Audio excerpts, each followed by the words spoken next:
ज्ञानेश्वर, स्नेहल, अभिषेक, Annasaheb. Okay, एवढेच आहेत good फक्त. Morning sir. बाकीचे अजून जॉईन झालेत नाहीत. Good evening. अभ्यास सर्वांचा कसा सुरू आहे? चांगला आहे. चांगला आहे. जवळपास सर्व पोर्शन तुमचा पूर्ण होत आलाय. कोणत्या विषयांचं शाळेमध्ये अपूर्ण राहिलंय, म्हणजे कोणता राहिलाय जो अभ्यासक्रम आहे तुमचा?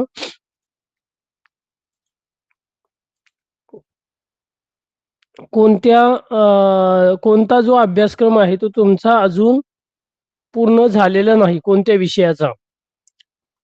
म्हणजे आपण जर पाहिलं तर इतिहास, मराठी आणि राज्यशास्त्र पैकी कोणाचा राहिलेला आहे? विवेक, ज्ञानेश्वर, स्नेहल? तर मराठीत राहिलं आहे.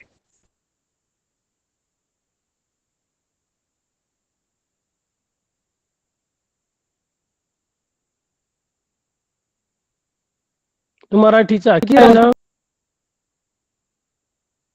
सर लास्टचे 2 अभिषेक, लास्टचे 2 धडे साळिंखे राहिलेले आहे. सायनाचे धडा चालू. बर. आणि विवेक, तुमच्या शाळेमधला इतिहासाचं पूर्ण झाले? इतिहास आणि राज्यशास्त्र नो सर, 2 नाही. इतिहासाचे सर पर्यटन, इतिहास आणि ऐतिहासिक ठेव्यांचे जतन का राज्यशास्त्राचं राहिले? सर इतिहासचा एक इतिहासचं एक राहिले आणि राज्यशास्त्राचं. बरं, अजून कोणाचं राहिले? स्नेहल, तुमच्या शाळेमध्ये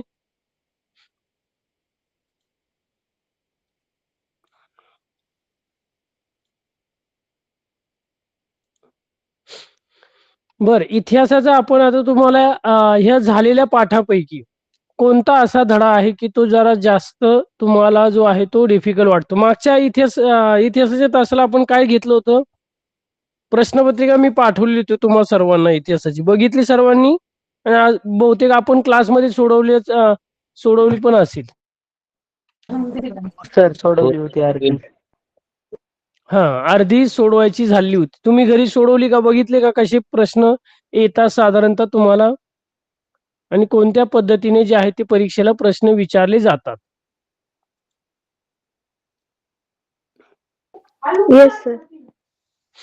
इतिहास लेखन परंपरा आहे. पाश्चात्य परंपरा, उपयोजित इतिहास, भारतीय कलांचा इतिहास, प्रसार माध्यम असेल, मनोरंजनात्मक माध्यम आणि इतिहास, खेळ आणि इतिहास, पर्यटन आणि इतिहास, आणि ऐतिहासिक ठेव्यांचे जतन. थोडे पाठ आहेत, पण ते पाठ अगदी सोपे आहेत जर तुम्ही चांगला व्यवस्थित अभ्यास केला आणि प्रत्येक पाठावाईज जर टाचन किंवा पॉइंट्स काढून ठेवलेले नसतील तरी आजही तुम्ही आता जसा जसा अभ्यास कराल, एक एक पाठ तुम्ही साधारणतः घेतला अभ्यासाला, तर त्या पाठामध्ये जे आहे ते महत्वाचे मुद्दे जर तुम्ही काढून ठेवले तर परीक्षेला जाता शेवटच्या याच्यात उजळणी स्वरूपात जो आहे तो पाठ धडा जो आहे तो साधारणतः लक्षात राहील. आणि महत्वाचं एक तर साधारणतः 8 ते 15 दिवसा म्हणजे 10 दिवसाच्या आत साधारणतः प्रत्येक विषयाचे सगळे पाठ जे आहे ते तुमचे वाचन झाले पाहिजे. दर 10 दिवसांनी 10-15 दिवसांनी जे आहे ते तुमचं वाचन जे आहे ते तेवढं असलं पाहिजे की जेणेकरून तुम्ही विसरणार नाही आणि तुमचे जे आहे ते जास्त स्मरणात जे आहे ते राहील. म्हणून वारंवार जे आहे ते 8-10 दिवसानंतर तुम्ही साधारणतः जे आहे ते प्रत्येक विषयाचं पुस्तक, प्रत्येक विषयाचा जो आहे तो स्टडी तुम्ही साधारणतः करायला हवा. मराठी असेल, इतिहास असेल, राज्यशास्त्र असेल, इतिहास आपलं भूगोल असेल, अर्थशास्त्र असेल, तर याचे जे आहे ते साधारणतः तुमचं वाचन हे असायलाच हवं. त्यानंतर त्याचबरोबर एखादी रफ वही वगैरे केली आणि प्रश्नपत्रिका जर व्यवस्थित सोडवायला सुरुवात केली तर नक्कीच सगळ्या तुम्हाला जे आहेत तर जवळपास 100% सगळ्या प्रश्नपत्रिका ज्या आहेत त्या सोडून जर व्यवस्थित घेतल्या तर तुम्हाला परीक्षेला तुमचा पेपर जो आहे तो चांगल्या प्रकारे जाईल. लिहिण्यात असेल तुम्हाला वेळ चांगल्या प्रकारे जो आहे तो पुरेल. कोण असं आहे की मी सुट्टीच्या दिवशी साधारणतः टाइम लावून साधारणतः जी प्रश्नपत्रिका आहे ती सोडवण्याचा प्रयत्न करतो. साधारणतः तुमचं टाइम मॅनेजमेंट जे आहे ते खूप महत्वाचं आहे. आणि वेळेत जर तुम्ही चांगल्या प्रकारे प्रश्नपत्रिका व्यवस्थित साधारणतः 10 मिनिट अगोदरपर्यंत, म्हणजे जवळपास तुम्हाला 2.5 ते 3 तास असतात. 10 मिनिट तुम्हाला क्रॉस चेक करण्यासाठी, पूर्ण एकदा सगळी प्रश्नपत्रिका, सगळे प्रश्न सोडवण्यासाठी साधारणतः तुमच्याकडे वेळ शिल्लक राहिला पाहिजे.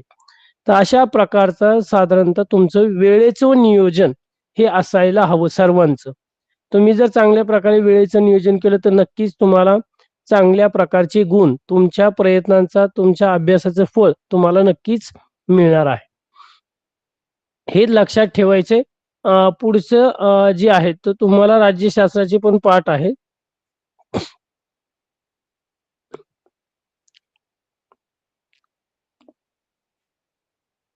राज्यशास्त्राचं संविधानाची वाटचाल एक दिलाय. निवडणूक प्रक्रिया, जे इलेक्शन ते पण घेतले आपण. राजकीय पक्ष, कोणकोणते पक्ष आहे, पक्षांची स्थापना काय काय झालेली आहेत, त्या पक्ष केव्हा स्थापना झालेली आहे, त्यांचं सरकार केव्हा आलेलं आहे, तर याविषयीची माहिती तुम्हाला असायला हवी. राजकीय पक्ष कोणते, प्रादेशिक पक्ष कोणते, ही पण माहिती असायला हवी. सामाजिक व राजकीय चळवळी कोणकोणत्या त्या काळातल्या जे आहेत, आणि त्यानंतर भारतीय लोकशाही समोरची आव्हानं कोणकोणती होती, तर याविषयीचं साधारणतः तुमचा जो आहे तो अभ्यास व्हायला हवा. समजले? तर काय राज्यशास्त्राचा कोणता पाठ तुम्हाला साधारणतः अवघड वाटतो, किंवा काय सर हा पाठ जरा थोडा आम्हाला डिफिकल्ट जातोय, किंवा इतिहासामधला जरी असेल तरी चालेल, सांगा बरं. सर 5वा.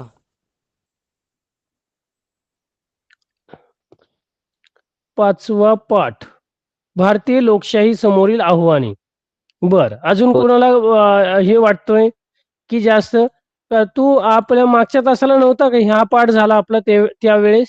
भारतीय लोकशाही समोरची आव्हानं हा पाठ आपण जो आहे तो अभ्यासला होता त्यावेळेस. साधारणतः एक आठवडे किंवा त्या आठवड्याच्या अगोदर जो आहे तो हा पाठ आपला झालेला होता. तर घेऊया आपण, असं काय हरकत नाही.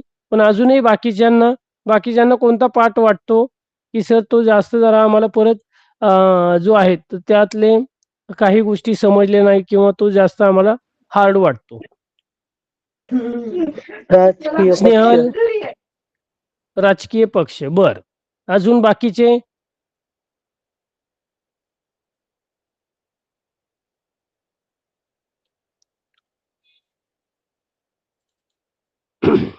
बाकीच्यांना कोणता वाटतो अजून?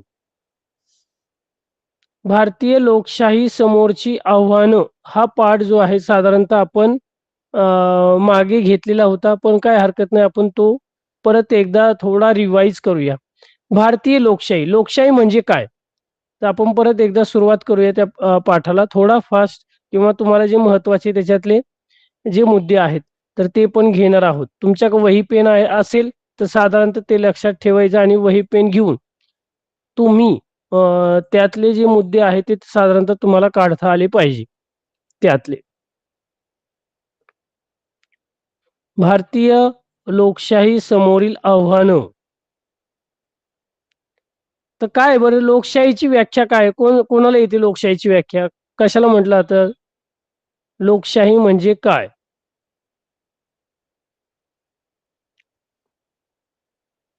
कोण सांगतंय लोकशाही म्हणजे काय?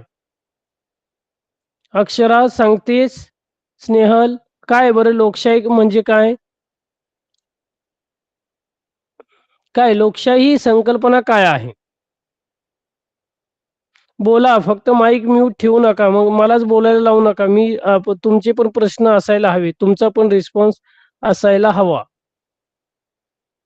पूर्वा, कशाला म्हटलं आता लोकशाही? डेमोक्रॉसी, त्याला इंग्लिशमध्ये शब्द आहे डेमोक्रॉसी. ज्ञानेश्वर, कोण सांगतंय? माझा आवाज येतोय का सर्वांना पण? नाही तर मीच बोलत जातोय, मी आवाज देतोय पण तुम्हाला आवाज जरी येत नसेल तर हा काय बरं, मग येतं हा व्यवस्थित, मग सर्वांना ऐकायला येतं व्यवस्थित. माझा आवाज येतोय, मी ज्यांची नावं घेतोय त्यांना हे आहे. हा, मग सांगा बरं लोकशाही म्हणजे काय, कशाला लोकशाही म्हटलं जातं? सर मी सांगू? अक्षरा सांग बरं. हो. लोकशाही म्हणजे लोकांचे राज्य, जिथे लोकांद्वारे लोकांसाठी आणि लोकांच्या हितासाठी चालवले जाणारे शासन. ज्यात नागरिकरण निवडणुकीद्वारे आपल्या प्रतिनिधी निवडतात आणि त्या शासन चालवण्याचा अधिकार देतात. याला लोकशाही असे म्हणतात. अगदी बरोबर आहे. बरं अण्णासाहेब, तुला काही मगर तू वेगळी सांगणार असेल सांगू शकतोस, तू अनम्यूट करून सांग. लोकांनी लोकांसाठी निर्माण केलेले शासन म्हणजे लोकशाही. नाव काय आहे तुझं नाव? अनुष्का.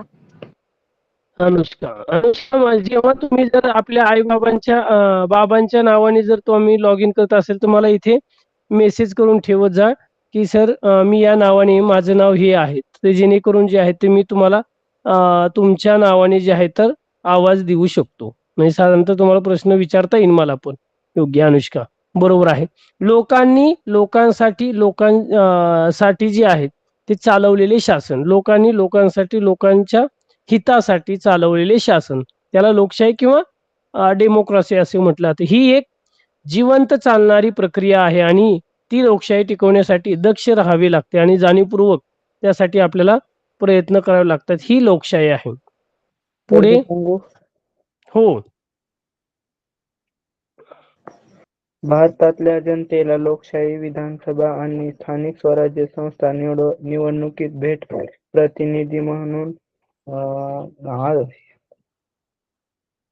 नाही, ही शब्दशः व्याख्या नाही.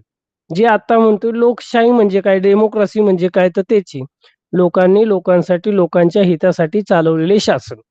ज्या गोष्टी आहेत ते कशासाठी आहे, लोकांचेच सगळे प्रश्न आहे, हित आहे, त्यांच्यासाठी चालवलेले शासन आपण म्हणतो. की कोणासाठी आहे, राज्यघटना कोणासाठी आहे, किंवा हे जे नियम वगैरे जे आहे तर काय आहे. तर पहा, लोकशाही समोरची आव्हानं काय आहे. आव्हानं म्हणजे विविध मोठ्या प्रमाणातले जे प्रश्न आहेत तर काय आहे, तर जागतिक पातळीवरील काय काय आव्हानं आहे. तो लोकशाहीचा एक मर्यादित वावर साधारणतः आपल्याला पाहायला मिळतो. आज जगात प्रत्येक देश लोकशाहीवादी असल्याचे म्हणतो, परंतु प्रत्यक्षात खरी लोकशाही फारच थोड्या देशांमध्ये आहे. म्हणजे साधारणतः पाहतो आपण, रशिया असेल, इराक असेल, इराण असेल, हुकुमशाही पद्धती आहे. म्हणजे राजा असतो, हे असतो आणि तोच सर्व शासन सगळ्या गोष्टी ज्या आहेत ते चालवतो. पण लोकांचे प्रश्न आहे, लोकांच्या हितासाठी असेल, लोकांना काय पाहिजे, तर या गोष्टीचं साधारणतः ते त्यांना काही घेणं देणं नसतं. आपल्या ज्या गोष्टी आहेत त्या खऱ्या करण्यासाठी ते जो आहे तो साधारणतः चालतो. आपण बांगलादेश पाहतो, श्रीलंका पाहतो, पाकिस्तानमध्ये आहेत. तर कशा प्रकारचे आहे, तर तिथे म्हणायला फक्त लोकशाही आहे, मात्र प्रत्यक्षात मात्र लोकांच्या हिताचे कुठल्याही स्वरूपाचे प्रश्न किंवा समस्या ज्या आहेत त्या मांडल्या जात नाही. आता लष्करी राजवटीचा धोका म्हणजे आपण म्हणतो आर्मी, थोडक्यात जसं पाकिस्तानमध्ये जे आहेत मोठ्या प्रमाणात रशिया असेल, इराण असेल, इराक असेल, तर लष्करी राजवटीचा मोठा धोका लोकशाही समोर आहे. जागतिक पातळीवर खऱ्या लोकशाहीचा प्रसार होणं हे महत्वाचं आव्हान आपल्याला पाहायला मिळतं. तो लोकशाही कशा प्रकारे खोलवर नेता येईल, कशा प्रकारे खोलवर नेलं पाहिजे, तर सामिलीकरण म्हणजे एक समाविष्ट सर्व समाज घटकांना, सर्व जाती धर्मांना, वंश पंथ जे आहेत तर यांना एक प्रकारचे सामावून घेतलं पाहिजे. आपण म्हटलं नाही की बऱ्याच वेळा काय होतं, जातीय तंटा, जातीय दंगली जे आहेत, धर्मावरून वंश परंपरेवरून मोठमोठ्याला जे आहे त्या देशामध्ये, प्रत्येक देशामध्ये आपण पाहतो की साधारणतः पाकिस्तान आहे, आपण भारतात आहे, बांगलादेश आहे, इकडे श्रीलंका असेल किंवा बाहेरच्या इराण, इराक, ब्राझील वगैरे राष्ट्रामध्ये जे आहे ते युद्ध कशावरून चालले आहे. जर थोड्या काही दिवसापूर्वी, साधारणतः 1 वर्षापूर्वी मणिपूरमध्ये तर दोन जे वंश आहे, दोन जातीमध्ये जे आहे ते भांडण, तंटा जो आहे तो चालला आणि त्याचा मोठा उद्रेक जो आहे तो मोठ्या प्रमाणात झालेला आहे. मग याचा कुठेतरी जो आहे तो समाज एक प्रकारचा एक होण्यासाठी जे आहे ते सर्वांनी आपले जातीभेद, वंशभेद सोडून एक समाज म्हणून, एक मानवता म्हणून जे आहे ते एकत्र येणं खूप गरजेचं आहे. आणि यासाठी सामाजिक संस्था ज्या आहेत तर या स्वायत्तता आपण पाहतो, बऱ्याच ज्या सामाजिक संस्था स्वायत्त आहे, मात्र समाज जो आहे तो त्याचा समावेश जो आहे तो साधारणतः होताना आपल्याला पाहायला मिळतं. आणि मग सगळं जे आहेत ते राजकीय लोक असतील किंवा बाकीच्या गोष्टी असतील साधारणतः, तर सर्व जाती भेद, वंश परंपरा जे यामध्ये जे आहे ते लढाई, भांडण जे आहे ते मोठ्या प्रमाणात, वाद जे आहे ते आपल्याला पाहायला मिळतात. आता नागरिकांचं सक्षमीकरण, साधारणतः लोकांना जे आहेत तर काय झालं पाहिजे, एक प्रकारचे त्यांचे प्रश्न, त्यांचे अधिकार, त्यांचे हक्क साधारणतः याची जाणीव असायला हवी. कारण हेच माहीत नसेल सक्षमीकरण. आपण पाहतो की आता तुम्ही साधारणतः अजून 1-1.5 वर्षांनी तुम्हाला मतदानाचा अधिकार येणार आहे. पण तुम्हाला योग्य वाटेल असा, तुम्हाला योग्य वाटेल अशा पक्षाला, योग्य वाटेल अशा उमेदवाराला, योग्य विचारसरणीच्या लोकांना जो आहे तो तुम्हाला मतदानाचा अधिकार दिलेला आहे. पण आजही आपण पाहतो की एक मतदान करण्याचा अधिकार जो आहे तो आपण एक प्रकारे जो आहे तो योग्य विचार चांगल्या व्यक्तीला जो आहे तो देताना आपण पाहायला मिळत नाही किंवा एक प्रकारचे वेगळेच. तर आपले जे अधिकार आहेत, हक्क जे आहेत, तर त्याचा वापर तो सक्षमपणे आपण साधारणतः वापरायला हवा. मानवी मूल्यांचं जतन एक प्रकारचं व्हायला हवं. यासाठी नागरिक सक्षम असले पाहिजे. त्यांचं शिक्षण हे खूप महत्वाचं आहे. मूल्यांचा प्रसार, मग स्वातंत्र्य, समता, बंधुता, न्याय ही मूल्ये समाजाच्या सर्व स्तरावर, सर्व भागावर जे आहे ते नेणं, त्याचा प्रसार करणं, प्रचार करणं जो आहे तो खूप महत्वाचा भाग मानला जातो. समाजवाद आणि दहशतवाद. आता मी सांगितलं की साधारणतः जाती धर्मांमध्ये जे आहे ते मोठ्या प्रमाणात संघर्ष आपल्याला पाहायला मिळतो. जाती व्यवस्था, कारण आपली जी व्यवस्था आहे, जाती व्यवस्था जी आहे ती मोठ्या प्रमाणात विविध जातींमध्ये जी आहे ती विभागलेली आहेत. वंशपरिवार आपण पाहतो की भाषावार प्रांत रचना वगैरे झालेल्या आहेत. मग भाषेवरून मोठ्या प्रमाणात जे आहे सीमावादावरून आपले मोठ्या प्रमाणात भांडण तंटा जो आहे तो होत असताना पाहायला मिळतो. त्यानंतर धार्मिक तेढ निर्माण होतात, जाती भेद मोठ्या प्रमाणात आहे आणि यावरून जो आहे तो मोठ्या प्रमाणात जो आहे तो एक प्रकारचा संघर्ष आपल्याला विविध देशांमध्ये पाहायला मिळतात.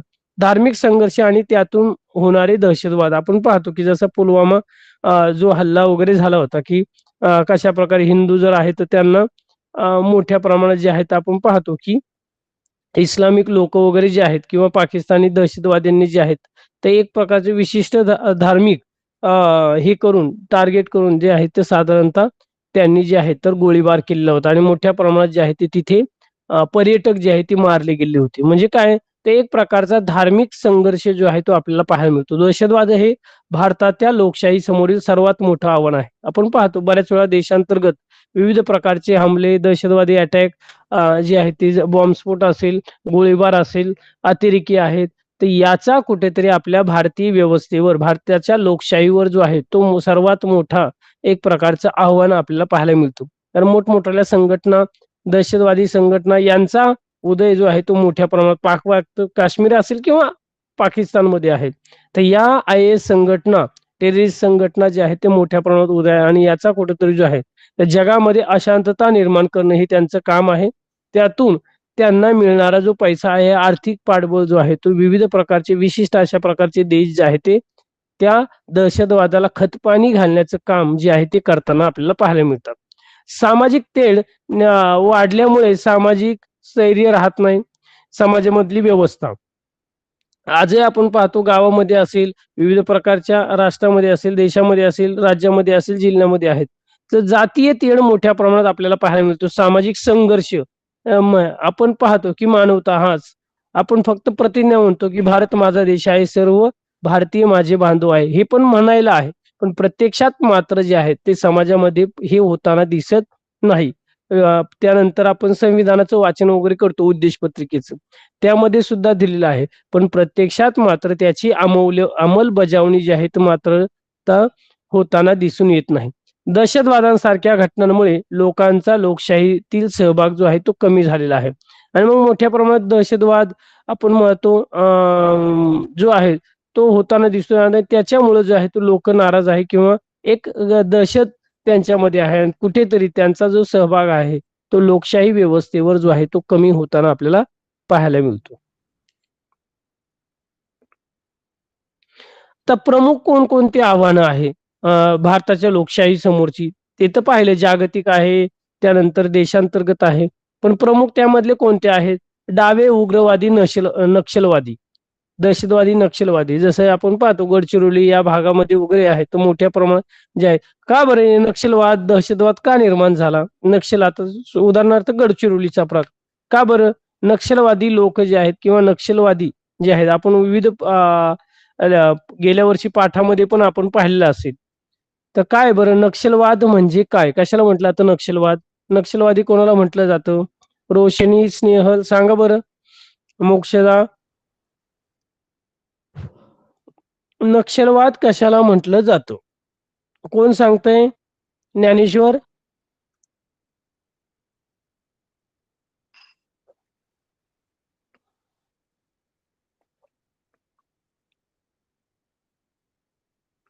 सांगा पटकन.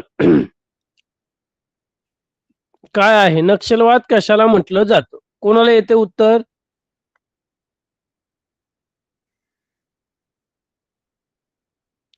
नक्षलवाद म्हणजे काय? कुणाला त्याचं उत्तर येतं? हा. नक्षलवाद म्हणजे भारतातील एक चळवळ सशस्त्र कडवी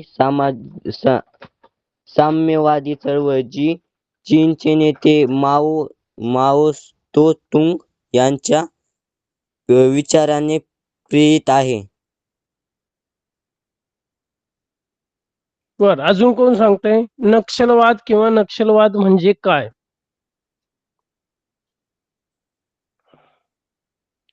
कोण सांगतंय नक्षलवाद म्हणजे काय?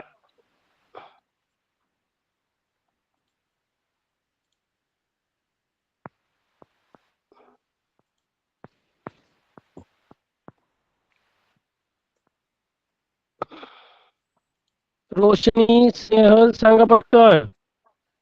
आजकाल तुम्ही खूप शांत बोलत नाहीत. तर नक्षलवादी चळवळ म्हणजे माओवादी विचारणांवर आधारित सशस्त्र क्रांतीच्या मार्गाने सरकार उलथवून टाकण्याचा प्रयत्न करणारी एक हिंसक चळवळ आहे. जी भारतातील गरीब शेतकरी, मजूर आणि आदिवासींच्या शोषणाविरुद्ध सुरू झाली आहे. तर नक्षलवाद म्हणजे एक प्रकारचा डाव्या विचारसरणीवर आधारित सशस्त्र चळवळ आहे. की ही चळवळ माओवाद चीनी कम्युनिस्ट नेता माओ झेतांग यांच्या विचारावर साधारणतः ही आधारित आपल्याला पाहायला मिळते. नक्षलवादाची सुरुवात 1967 साली पश्चिम बंगाल या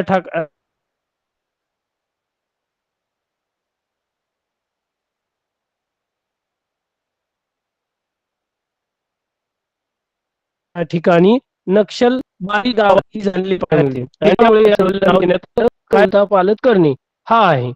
एक प्रकारे मग त्यामध्ये कशासाठी लढतात ते? तर शेतकरी, आदिवासी, गरीब वर्ग आहेत. तर यांच्या न्यायासाठी ते लढत असतात.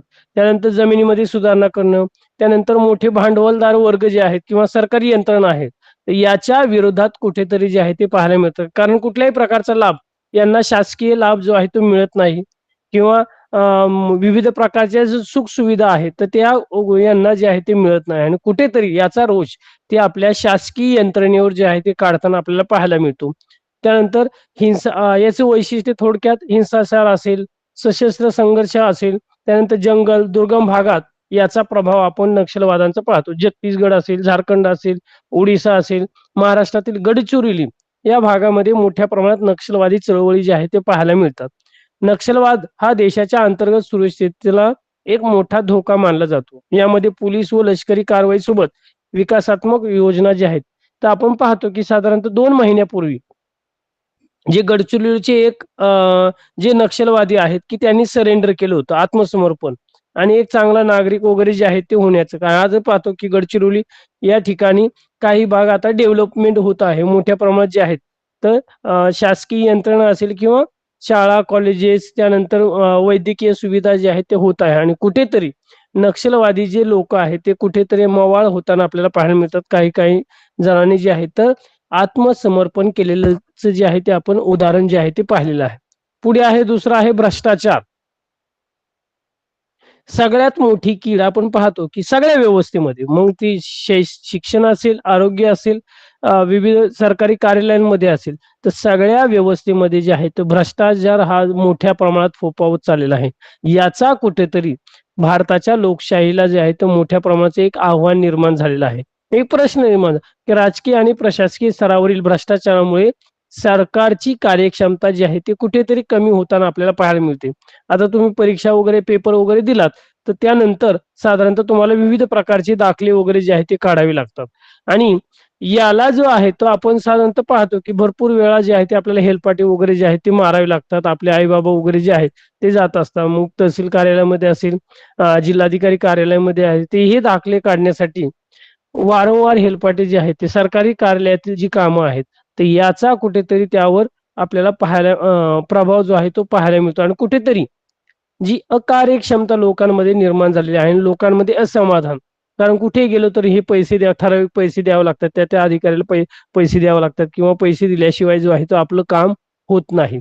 आणि ह्या सगळ्या गोष्टीमध्ये सर्व स्तरामध्ये झाल्यामुळे कुठंतरी भारतीय लोकांमध्ये जो आहे तो असंतोष, असमाधान जे आहे ते निर्माण झालेलं आपल्याला पाहायला मिळतं आणि याचा कुठेतरी भारताच्या लोकशाहीवर जो आहे एक प्रकारचा परिणाम होताना आपल्याला दिसून येतो. राजकारणाचे गुन्हेगारीकरण. गुन्हेगारी पार्श्वभूमी असलेल्या व्यक्तींना उमेदवारी दिल्याने राजकारणामध्ये पैसा आणि गुंडगिरी याचे महत्व काय बरं याचं कोण सांगेल? राजकारणाचे गुन्हेगारीकरण का बरं हे महत्वाचं? राजकारणाचे गुन्हेगारीकरण म्हणजे पाहतो आपण राजकीय व्यक्तींमध्ये जे आहे तर मोठ्या प्रमाणात आता गुन्हेगारी प्रवृत्ती जी आहेत ते आपल्याला मग आमदार असेल, खासदार असेल, तर या मध्ये जे आहे ते मोठ्या प्रमाणात जे आहेत तर गुन्हेगारीकरण जे आहे ते वाढताना आपण दिसून येतो. मोठमोठे खासदार असेल, आमदार असेल, मंत्री असेल, तर यांच्यामध्ये जे आहे तर गुन्हेगारीचं प्रमाण जे आहे ते मोठ्या प्रमाणे आपल्याला पाहायला मिळतं. एक प्रकारची गुंड प्रवृत्ती असलेली किंवा पार्श्वभूमी त्याची सगळा बॅकग्राऊंड असलेल्या व्यक्तींना जे आहे तर राजकीय पक्ष असतील किंवा या गोष्टी आहेत एक प्रकारचा पैसा, दहशत निर्माण करून जे आहे ते स्वतः निवडून येताना पाहायला मिळतं आणि याचा कुठेतरी राजकारणावर म्हणजे जे खरं राजकारण आहे ते यावर परिणाम झालेला आपल्याला पाहायला मिळतो.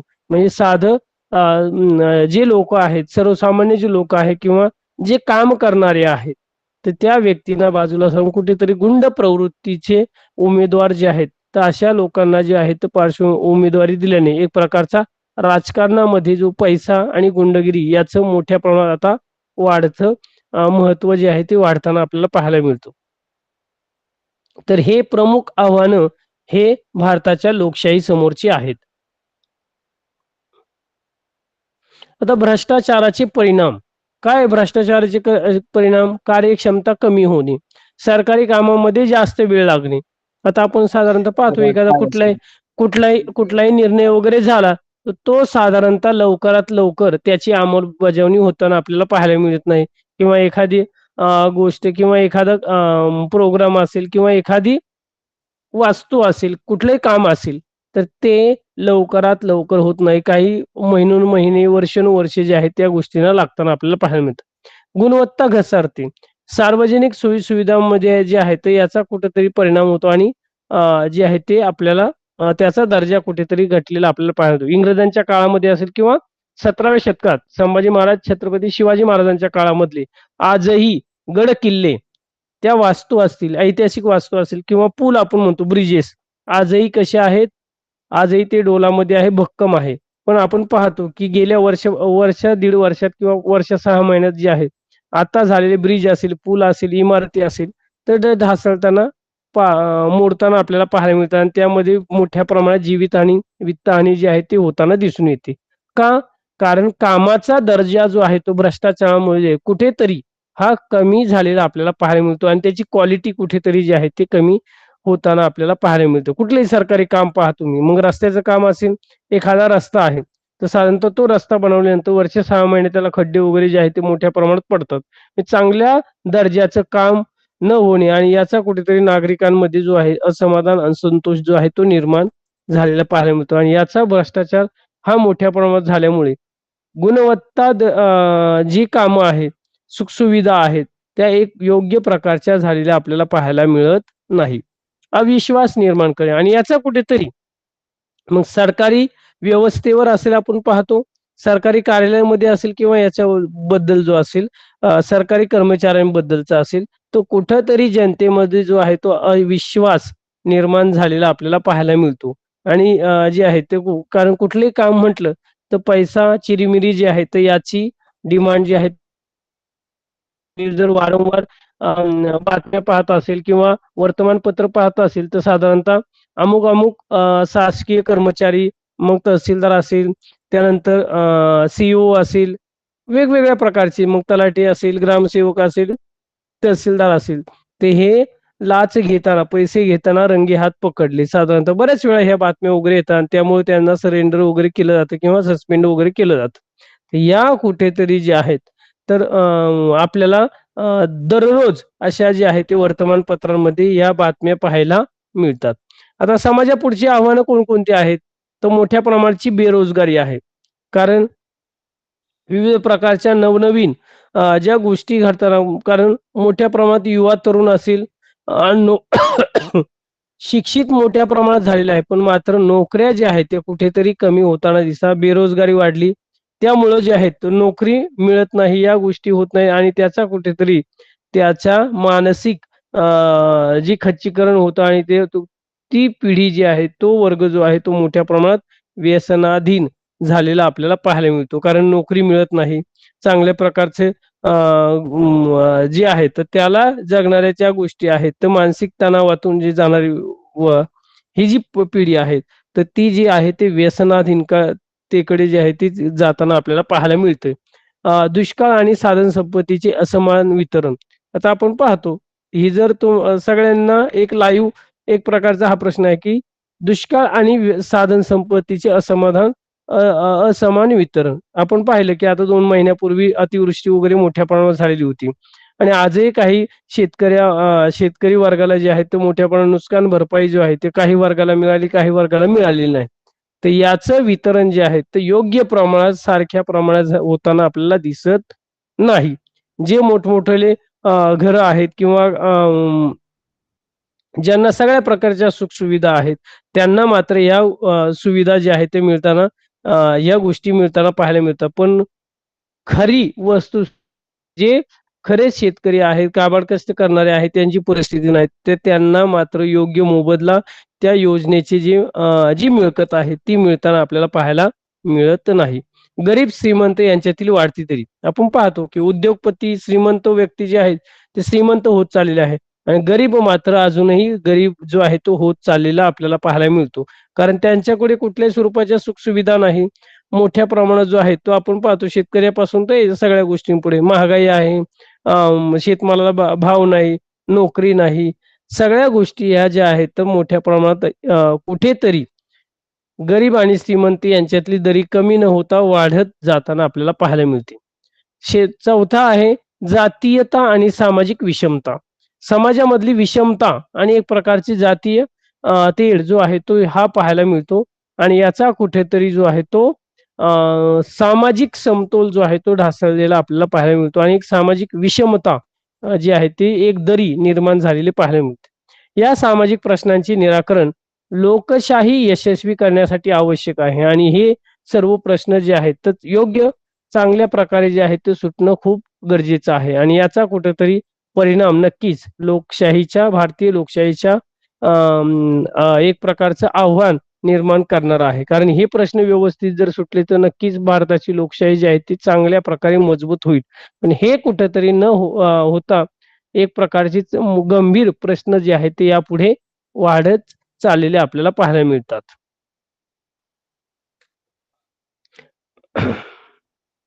लोकशाही यशस्वी करण्याचे मार्ग काय काय बरं? लोकशाही जर आपल्याला यशस्वी करायची असेल तर कोणते मार्ग हे केले पाहिजे? बहुमत, अल्पमत, न्यायालयीन प्रयत्न, सामाजिक जबाबदारी. कोण सांगेल? मागच्या वेळेस झालेलं होतं. अक्षरा सांगशील?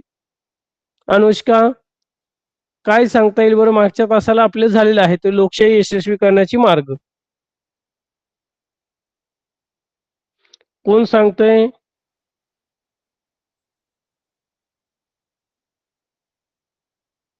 बोलतोय का?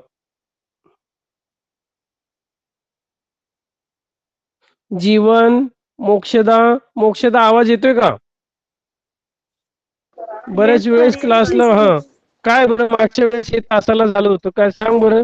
लोकशाही यशस्वी करण्याचे लोकशाही मार्ग. यशस्वी करण्यासाठी लोकशाही यशस्वी करण्यासाठी नागरिकांचा सक्रिय सहभाग, सामाजिक नियमितता, कायदा पालन, मूलभूत हक्काचा आदर, उदाहरणार्थ भाषण स्वातंत्र्य, अल्पसंख्याकांचा हक्क आणि लोकशाहीच्या स्तंभासाठी कायदे मूळ कार्यकारी मंडळ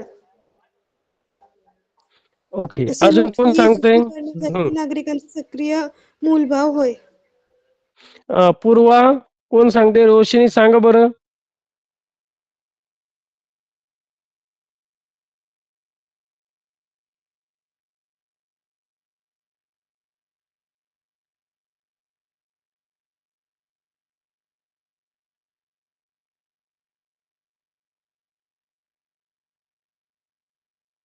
पूर्वा, उन्नती सांगशील काय बरं लोकशाही?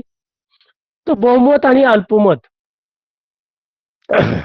बहुमताला महत्व देताना अल्पसंख्याकांच्या हितांचा विचार करणे, म्हणजे सर्व समाजाला जे आहे ते सामावून घेण्याचं काम जे आहे ते केलं पाहिजे. म्हणजे एक प्रकारचं सगळ्यांचं बहुमत घेणं खूप गरजेचं आहे. किंवा राजा बोले दल हले, किंवा जो एखादा विशिष्ट व्यक्ती जो आहे तो हे केला म्हणजे सगळ्याच याच्यात असं नाही. तर सर्व समाजाला जो आहे तो गृहीत धरलं पाहिजे. सर्व समाजाला सामावून घेणं खूप गरजेचं आहे.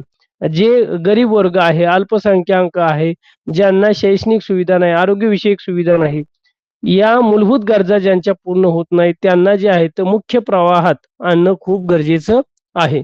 सर्व धार्मिक, वांशिक, भाषिक गटांना समान धरणे, म्हणजे सर्व जाती, धर्म, पंथ, वंश जे आहेत तर सगळ्यांना, भाषावार असेल भाषांना जे आहे तर सगळ्यांना एकत्र सामावून घेणं, त्यांना समान संधी जी आहे ते देणं खूप गरजेचं आहे.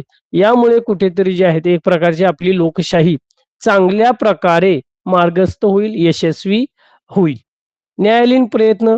आता न्यायालयामध्ये वारंवार जे खटले असतात, आपण पाहतो आपल्या आजी आजोबांची किंवा आईवडिलांची काही प्रकरण किंवा गावामधले असेल किंवा आपल्या नातेवाईकांमधले असतील, तर कोर्ट केस चालू असतात. पण वर्षानुवर्ष त्या केसेस ज्या आहेत त्या चालू आहे, मात्र निकाल मात्र लागताना आपल्याला पाहायला मिळते. आणि ही कुठेतरी वेळ काऊ आहे.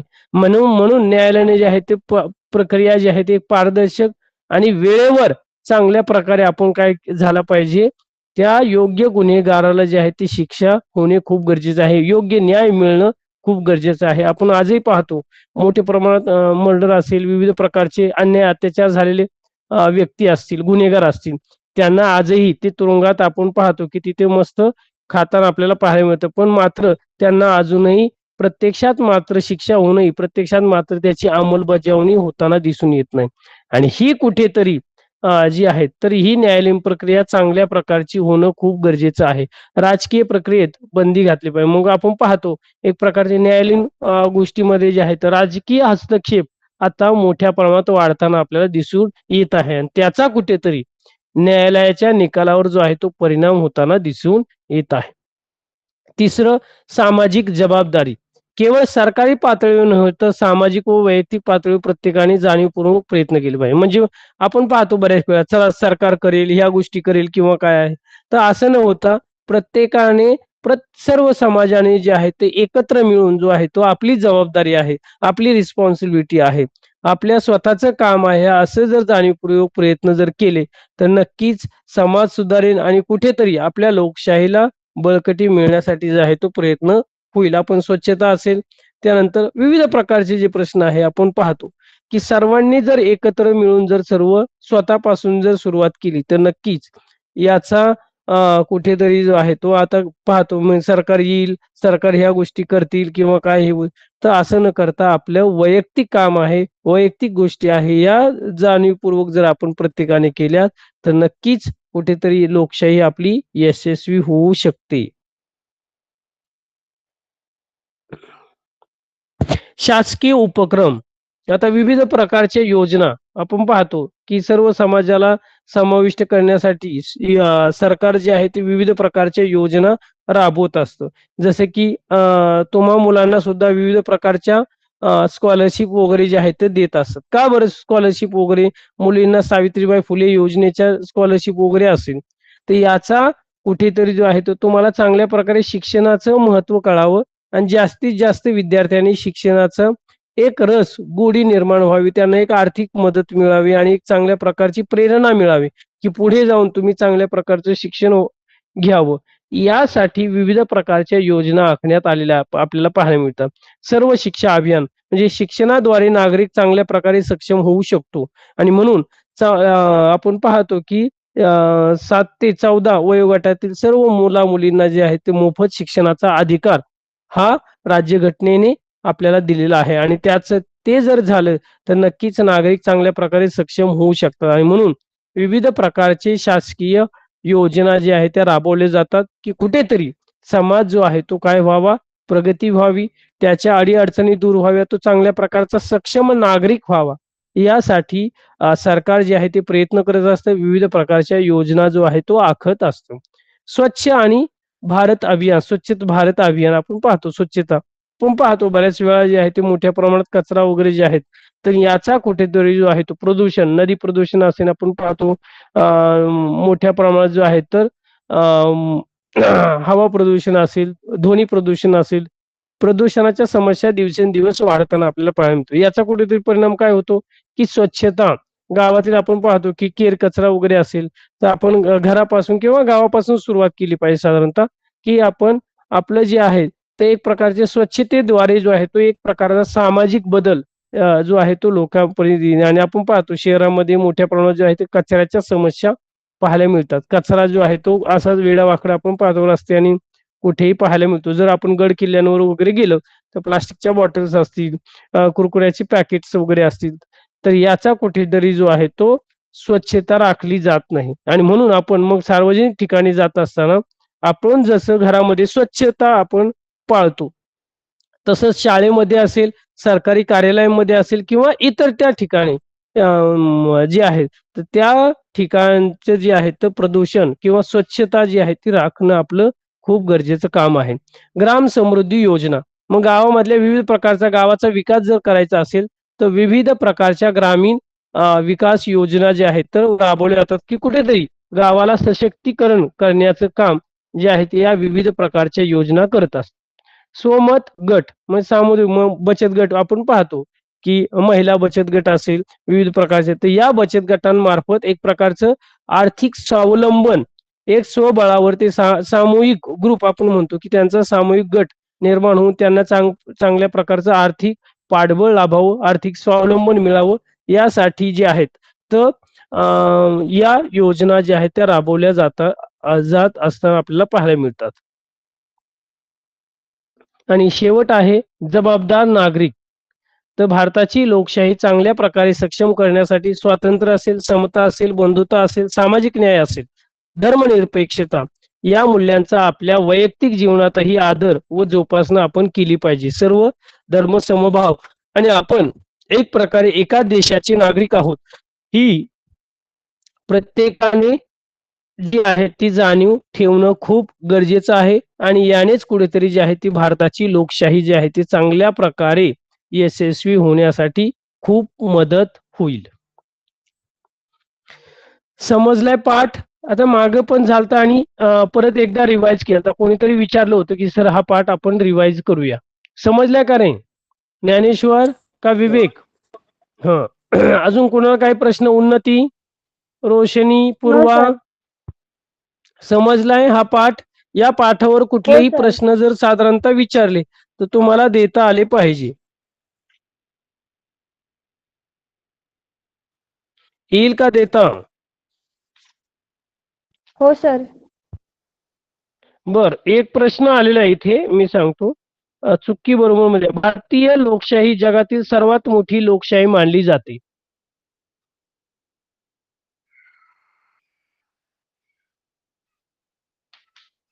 भारताची लोकशाही बरोबर आहे जगात सर. बरोबर आहे. बर पुढच्या प्रश्नपत्रिकेत यावर काही प्रश्न विचारला का पाहूया पाठातला तर आपल्याला साधारणतः कळेल. पर्यटन आहे. ओके. मतदान स्वातंत्र्य काळात झालेल्या स्त्रियांचे नाही. लोकसभेतील लोकशाहीमध्ये चळवळींना फार महत्व असते. हे चुकी बरोबर मध्ये जास्त करून हे प्रश्न विचारलेले आहेत. परत पुढच्या प्रश्नपत्रिकेत बघूया, आहे का यावर एखादा मोठा प्रश्न विचारलाय का? वाटत नाही. यावर फार थोडे कमी प्रश्न जे आहेत ते साधारणतः चुकी बरोबरला जास्त प्रश्न आलेले आहेत. चुकी बरोबरला जे आहे ते जास्त. निवडणूक आयोग जे आहेत किंवा राजकीय पक्ष यावर प्रश्न साधारणतः तुम्हाला वारंवार विचारले जातात. मी मागची प्रश्नपत्रिका जर तुम्हाला पाठवली असेल, एकच मिनिट बघूया आपण त्यामध्ये आहे का. आपल्याकडे आहे का? वेळ पण झालाय, पण ठीक आहे, बघूया आहे का. 10वी इतिहास नाही. तर यावर जो आहे साधारणतः राजकीय पक्ष, प्रादेशिक पक्ष म्हणजे काय, टिपा संकल्पना स्पष्ट करा. यावर जास्त प्रश्न जे आहेत ते विचारलेले आहेत. मग राजकीय पक्ष आपण काय करूया, पुढच्या तासाला प्रश्नपत्रिका आणि कोणत्या पाठावर जास्त प्रश्न विचारलेले आहेत साधारणतः, म्हणजे वेटेज आपण साधारणतः काढूया की त्या पाठाला तुम्हाला जास्त महत्व जे आहे ते दिलं पाहिजे. तर असं आपण साधारणतः एक एक पाठावाईज प्रश्नपत्रिकेमध्ये कोणत्या पाठावर जास्त प्रश्न विचारलेले आहेत, तर त्याचा आपण जास्त जो आहे तो उजळणीसाठी हे करूया, त्याची उजळणी जी आहे त्या पाठावर जास्त फोकस करूया. चालेल. मुख्यतः तुमचे इतिहासाचे झाले का सर्व पोर्शन, अभ्यासक्रम झालाय का पूर्ण?